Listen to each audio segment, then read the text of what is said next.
Testing. Good morning, everyone! I welcome you to another day with the Financial Coconut.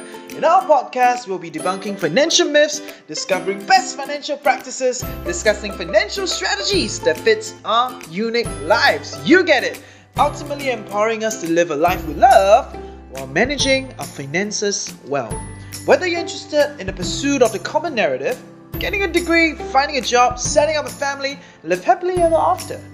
Or you're an avid FIRE believer, FIRE. For those who are new to the term, FIRE means financial independence, retire early. Or you're just quirky, like me, questioning and trying to create a life you love, there is something for you here.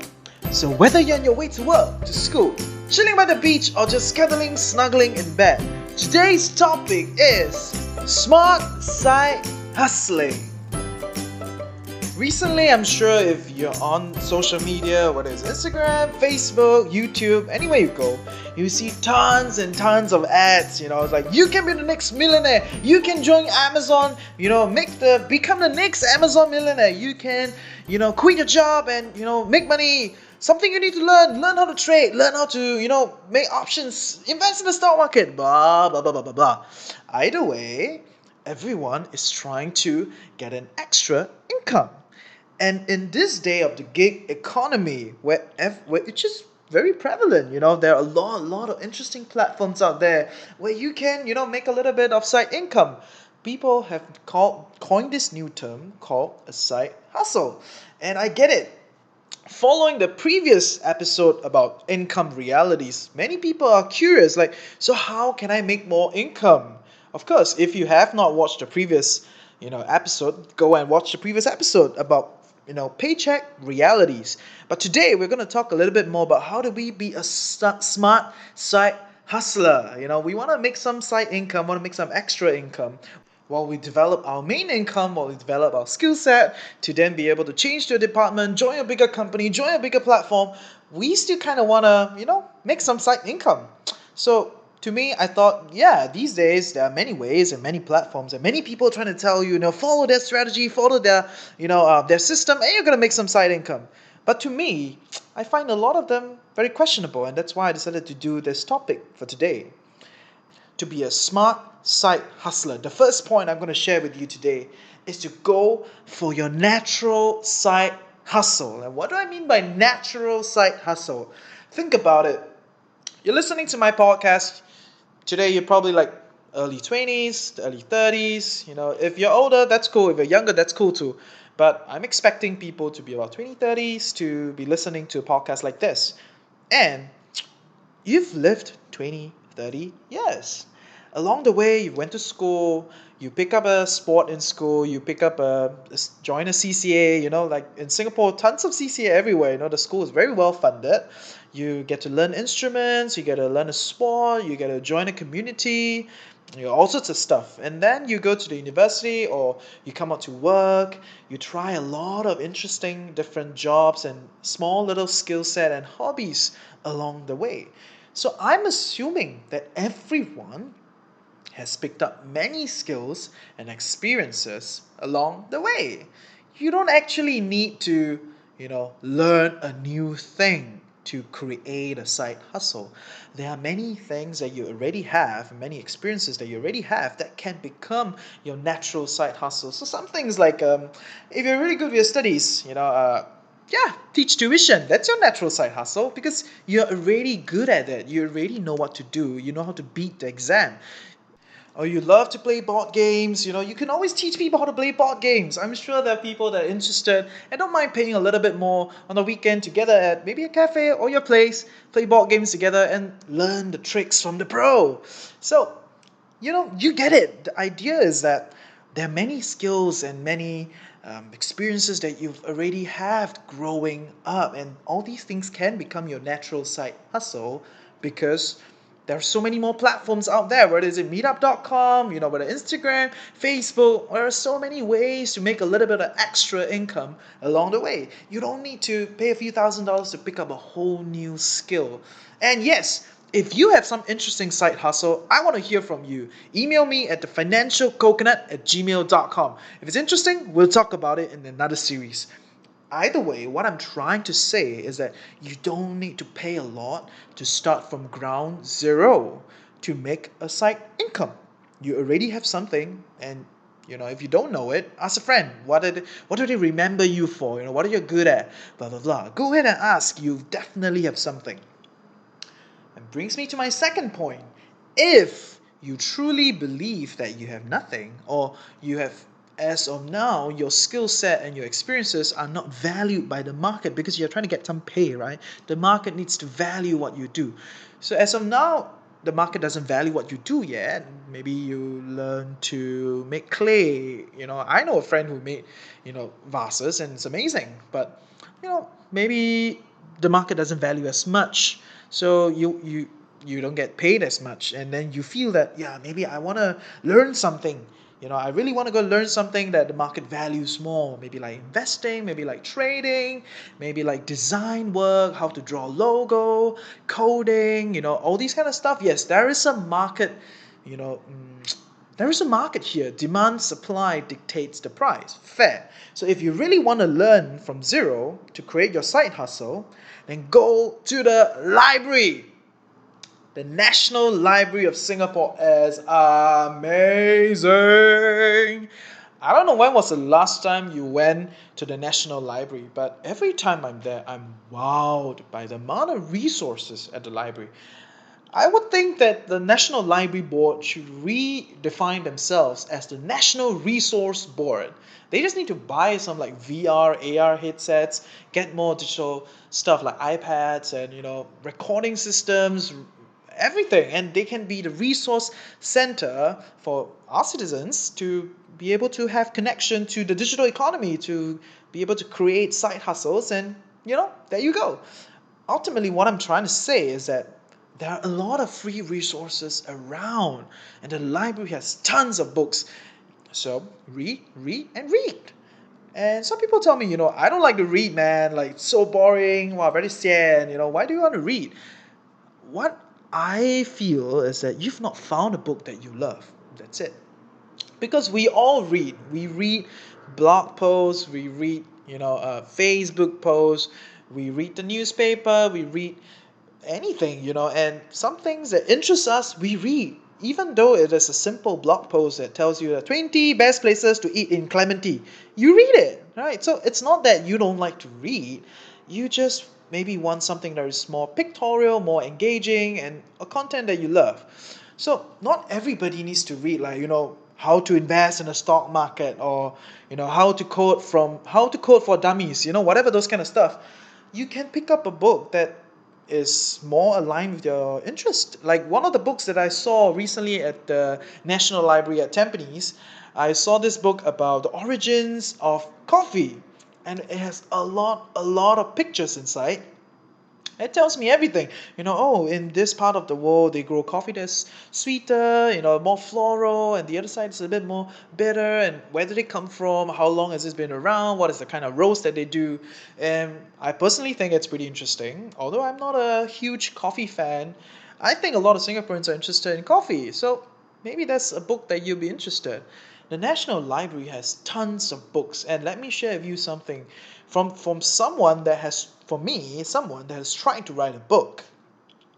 Every single book that is being sold and published in Singapore can be found in the National Library Board, because it is a must for the author or the publisher to put at least 2 books with the National Library. So yeah, every single book that you can find here, you can find it for free at the library. So go there, get some free resources. And I feel that is a great way to start. Free, read, and learn. You can build your skill from there. And I'm not saying that, don't pay money for these courses, or it is not worth it to develop a new skill and blah blah blah. The reality is a lot of these people out there selling you courses and programs, are quite questionable. I'm not sure if I'm not saying that they are all fluff and shit. Some people are really great. Like, I've learned a lot of good stuff, but I personally believe that you'll be able to learn more if you are more vested and you already know some basics. So if, let's say, so I invest in the stock market, and let's say you're really interested to invest in the stock market, I will recommend you to read some books. I think one of the few famous investment books are The Intelligent Investor by Benjamin Graham, Pragmatic Capitalism by Cullen Roche. I think these few are pretty good books, and of course read the one that Ray Dalio wrote, Big Debt Crisis. That is like free online. Just go download it. Read his book also, Principles. I think those are great books, and all these books are tough to read. I tell you, they are really huge. And if you're new to this investing, you will find that there are a lot of terms that you need to pick up and Google. So take your time. But by reading, you build a fundamental base.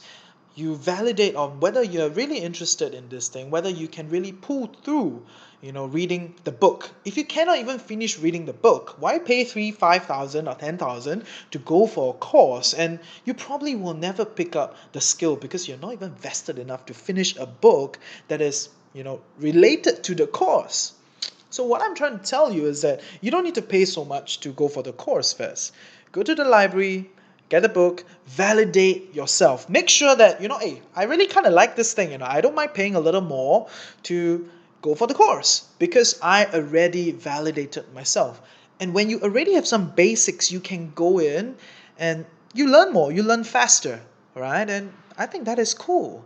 So go to the library, start there. I think tons of free resources. Let's not waste it.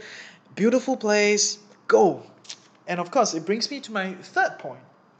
You realize that all these side hustles, if they have a business nature, like if let's say you want to start an Airbnb, you have an extra space, or you want to start investing in the market, or you want to be able to start an online e-commerce store, or start a weekly magic gathering that you charge membership in, whatever. They all have some sort of business nature and they require time to grow, right? Anything that has a business nature requires you time to develop it.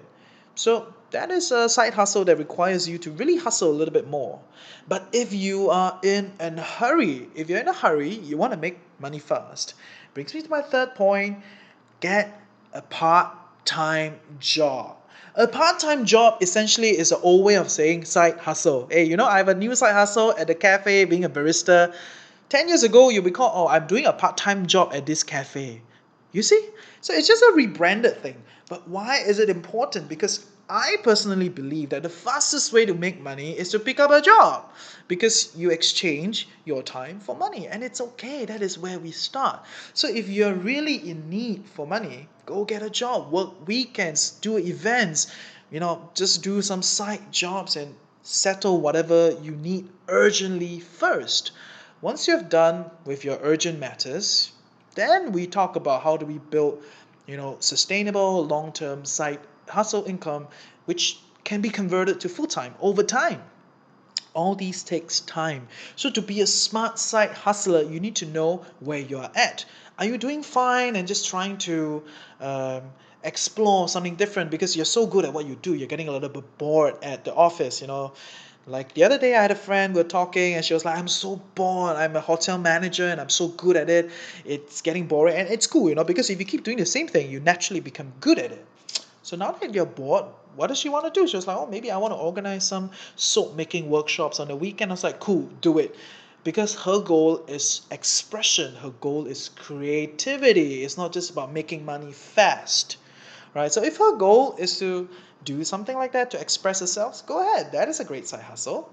But if your goal is to make money fast, then yeah, get a job, get a side job, part-time job, cool stuff. Make your money, settle what you need to settle, and then we look at something different. If your goal is to build a long-term alternative stream of income, then you need to realize that, hey, you need to put in the hard work. This is a long-term journey. You got to learn and, over time become better, build the business and build the hustle. Ultimately, we want to be smart and we want to be clear of our goals. How do we execute our resources in a better way? So to sum up, I want you to realize that to be a smart side hustler and not be oversold by all these programs, the first thing you can do is to find your natural side hustle, whether is it your hobby, your interests, taking exams, anything. There is a market out there.